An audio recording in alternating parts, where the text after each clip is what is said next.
آپ نے اکثر یہ سنا ہوگا کہ ترکی 2023 میں آزاد ہوگا، وہاں اسلام کا بول بالا ہوگا اور معاشی ترقی ہوگی۔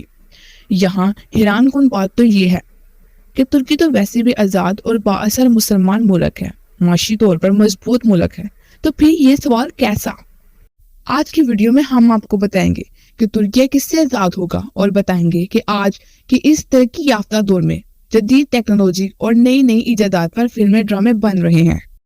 تو ترکی ارطغرل غازی اور قرولوس عثمان جیسے ڈرامے بنا کر دنیا کو کیا پیغام دینا چاہتا ہے، اور وہ کون سا ظالمانہ معاہدہ ہے جو ترکی کی ایک سپر پاور بننے میں رکاوٹ بنا ہوا ہے۔ میں ہوں عائشہ اور آپ دیکھ رہے ہیں اٹس پوائنٹر۔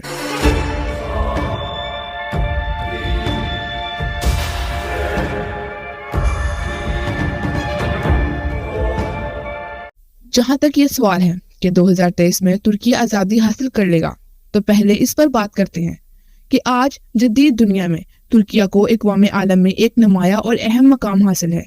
ایٹمی قوت نہ ہونے کے باوجود ترکی دنیا کی بڑی بڑی طاقتوں کی آنکھوں میں آنکھیں ڈال کر بات کرتا ہے۔ 2023 میں ترکی کس سے آزادی لے گا اور اس قبضے کی حقیقت کیا ہے؟ آئے اس پر بھی ایک نظر ڈالتے ہیں۔ 1517 سے 1924 تک خلافت عثمانیہ کے دور میں 3 براعظموں یعنی جنوب مشرقی یورپ، مغربی ایشیا اور شمالی افریقہ پر سلطنت عثمانیہ کا راج تھا۔ ارطغرل غازی اور ان کے بیٹے عثمان نے مسلمانوں کو شاندار اور ناقابل یقین فتوحات دلا کر پوری دنیا کو ہلا کے رکھ دیا تھا، جس کے بعد 600 سال سے زائد عرصے تک 6 براعظموں پر سلطنت عثمانیہ کی حکمرانی رہی۔ اب آپ سوچ رہے ہوں گے کہ 6 صدیوں تک دنیا پر راج کرنے والی قوم خود محکوم کیسے ہو گئی؟ آج کا ترکیہ کیسے 2023 میں ترقی کرے گا اور کس سے آزاد ہوگا؟ تو یہ جاننے کے لیے ہمیں 100 سال پیچھے جانا ہوگا، جب 1923 میں پہلی جنگ عظیم کے بعد ایک امن معاہدے کے نام پر جنگ عظیم اول کے فاتح اتحادیوں اور ترکی کے درمیان ایک معاہدہ طے پایا۔ اس معاہدے کے تحت یونان، بلغاریہ اور ترکی کی سرحدیں متعین کی گئیں۔ قبرص، عراق اور شام پر ترکیہ کا دعویٰ ختم کر کے سرحدوں کا تعین کیا گیا، اور اس معاہدے کے تحت جمہوریہ ترکی کو عالمی سطح پر تسلیم کیا گیا۔ اس معاہدے کی روح سے خلافت عثمانیہ ختم کر دی گئی اور ترکیہ کو تینوں براعظموں میں موجود خلافت کے اثاثوں اور املاک سے دستبردار ہونا پڑا۔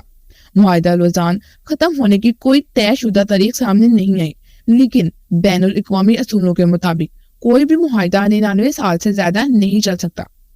لوزان میں ہونے والا معاہدہ بھی اگر دیکھا جائے تو 100 سال پر محیط تھا، جو دراصل ترک عوام اور مسلمانوں کے خلاف مغرب کا ایک ایسا پھندا تھا جس نے ترکی کو ہاتھ پاؤں باندھ کر چاروں شانے جت کر دیا تھا۔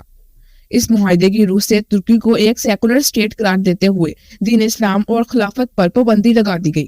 ترکیہ پر ایک ایسا وقت بھی آیا کہ ترکی میں اسلام کا نام لینا بھی مشکل ہو گیا۔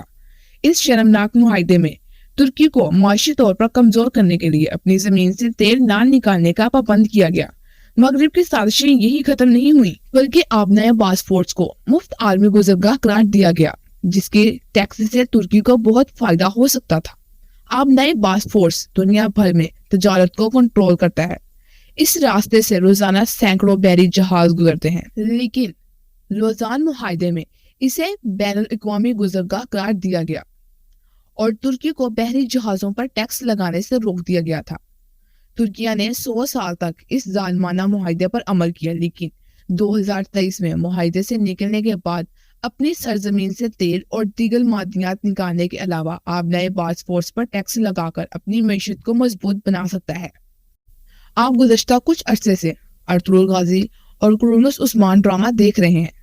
ان دونوں ڈراموں میں پہلے ارطغرل غازی اور پھر ان کے بیٹے عثمان کی فتوحات دیکھ کر مسلمانوں کا خون ایک بار پھر جوش مارتا ہے، لیکن شاید بہت کم لوگ ہی جانتے ہوں گے یہ دونوں ڈرامے حقیقی کہانیوں پر مبنی ہیں۔